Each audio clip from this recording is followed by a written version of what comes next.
Hi friends, welcome to my channel. என்னுடைய subscriber அனைவருக்கும் தீபாவளி நல்வாழ்த்துக்கள் சொல்லிக்கிறேன். நான் வந்து இன்றைக்கி முறுக்கு, ஓலப்பக்கடா இது ரெண்டும் போட போகிறேன். எங்கள் வீட்டுக்காரங்க மீதி வந்து ஸ்வீட்டெல்லாம் நான் உனக்கு கடையில் வாங்கி கொடுத்துட்றேன் அப்படின்னு சொல்லிட்டாங்க. 2 வருஷம் முன்னாடி வரையுமே நான் வீட்டில் தாங்க ஒரு 5-6 வகையாதும் நான் பலகாரங்கள் செஞ்சுருவேன். ஆனால் இப்போ எல்லாருமே பேக்கரின்னு அந்த மாதிரி மைண்ட் செட் ஆயிடுச்சு. அதனாலேயே நான் பாதி இது செய்கிறதே இல்லை, குறைச்சிட்டேன் இப்போல்லாம். இதை செய்யும்போதே பாருங்கள், என் பையன் ஏகப்பட்ட குறைகள். இது என்ன சேஃபாக இல்லை, இது என்ன முறுக்கு பெருசாக இருக்குது, இது என்ன சின்னதாக இருக்குது, அந்த டேஸ்ட்டெல்லாம் பார்க்க மாட்டாங்க. முறுக்கு முதல்ல நல்லா இருக்கணும், பார்க்குறதுக்கு அழகாக இருக்கணும். இதுதான் மக்களே, இது முறுக்கு தான். நீ பாட்டுக்கு வேறு நினச்சிக்காதீங்க.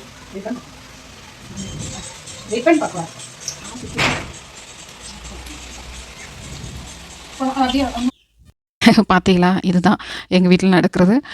இது வந்து நான் ரிப்பன் பக்கோடா செஞ்சுட்டு இதை உடச்சி போட்டோம்னா கொஞ்சம் நீளமாக நல்லாயிருக்கும். முறுக்கும் செஞ்சாச்சு, அடுத்தது ஃப்ரீயாக விட்டாச்சு. இப்போ நாங்கள் சின்ன வயசாக இருக்கும்போது எங்கள் அம்மாலாம் நிறையா வகைகள் செய்வாங்க. அது எதுவுமே பேக்கரியில் வாங்கணும்னு நினைக்கவே மாட்டாங்க. எல்லாமே கையில் தான். ஒரு 10 வகையாவதும் நம்ம வீட்டில் பலகாரங்கள் இருக்கும்.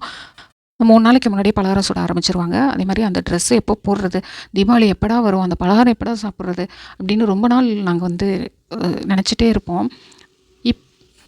இப்போ உள்ள பசங்க வந்து அது எதுவுமே நினைக்கிறது கிடையாது. அந்த செல்லை மட்டும் பிடிச்சிட்டு உட்காந்துடுறாங்க ஒரே இடத்துல. நாங்கள் வாழ்ந்த வாழ்க்கை எல்லாமே இப்போ உள்ள ஜென்ரேஷன் பிள்ளைங்க எந்த ஒரு சந்தோஷமே அனுபவிக்காமல் வாழ்கிறாங்க. அந்த செல்லுலேயே வாழ்க்கையை ஓட்டுறாங்க. அவ்வளோதாங்க. சாமி கும்பிட்றதுக்கு எல்லாமே எடுத்து வச்சாச்சு, ட்ரெஸ்ஸுக்கெல்லாம் போட்டு குங்குமம் எல்லாம் வச்சாச்சு.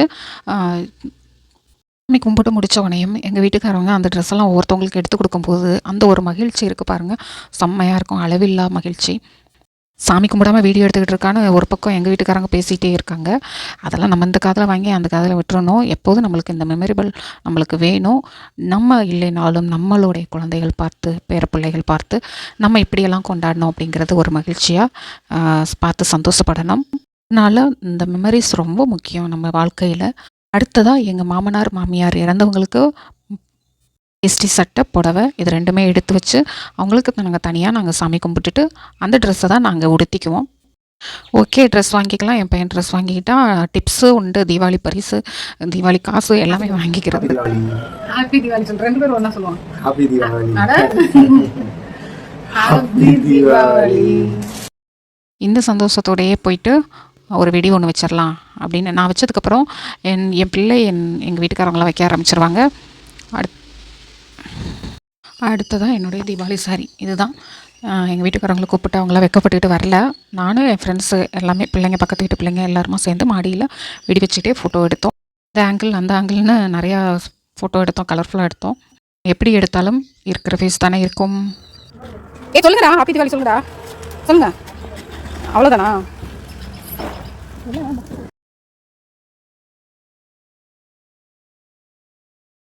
ஓகே ஃப்ரெண்ட்ஸ், நாங்கள் ரொம்ப சந்தோஷமாக தீபாவளி கொண்டாடினோம். அதே மாதிரி நீங்களும் சந்தோஷமாக கொண்டாடி இருப்பீங்க அப்படின்னு நான் நம்புகிறேன். அதே மாதிரி வெடியெல்லாம் வைக்கிறது கொஞ்சம் கேர்ஃபுல்லாக பார்த்து, குழந்தைங்கள்லாம் ரொம்ப கவனமாக பார்த்து வெடி வைங்க. எல்லோரும் நல்லா இருக்கணும்னு நான் இறைவனை வேண்டிக்கிறேன். என்னுடைய சேனல் சப்ஸ்கிரைப் பண்ணாமல் யாரும் பார்த்தீங்கன்னா சப்ஸ்கிரைப் பண்ணிவிட்டு பாருங்கள். என்னுடைய வீடியோ பிடிச்சிருந்தா லைக் பண்ணுங்கள், மறக்காமல் சப்ஸ்கிரைப் பண்ணுங்கள். தேங்க்யூ.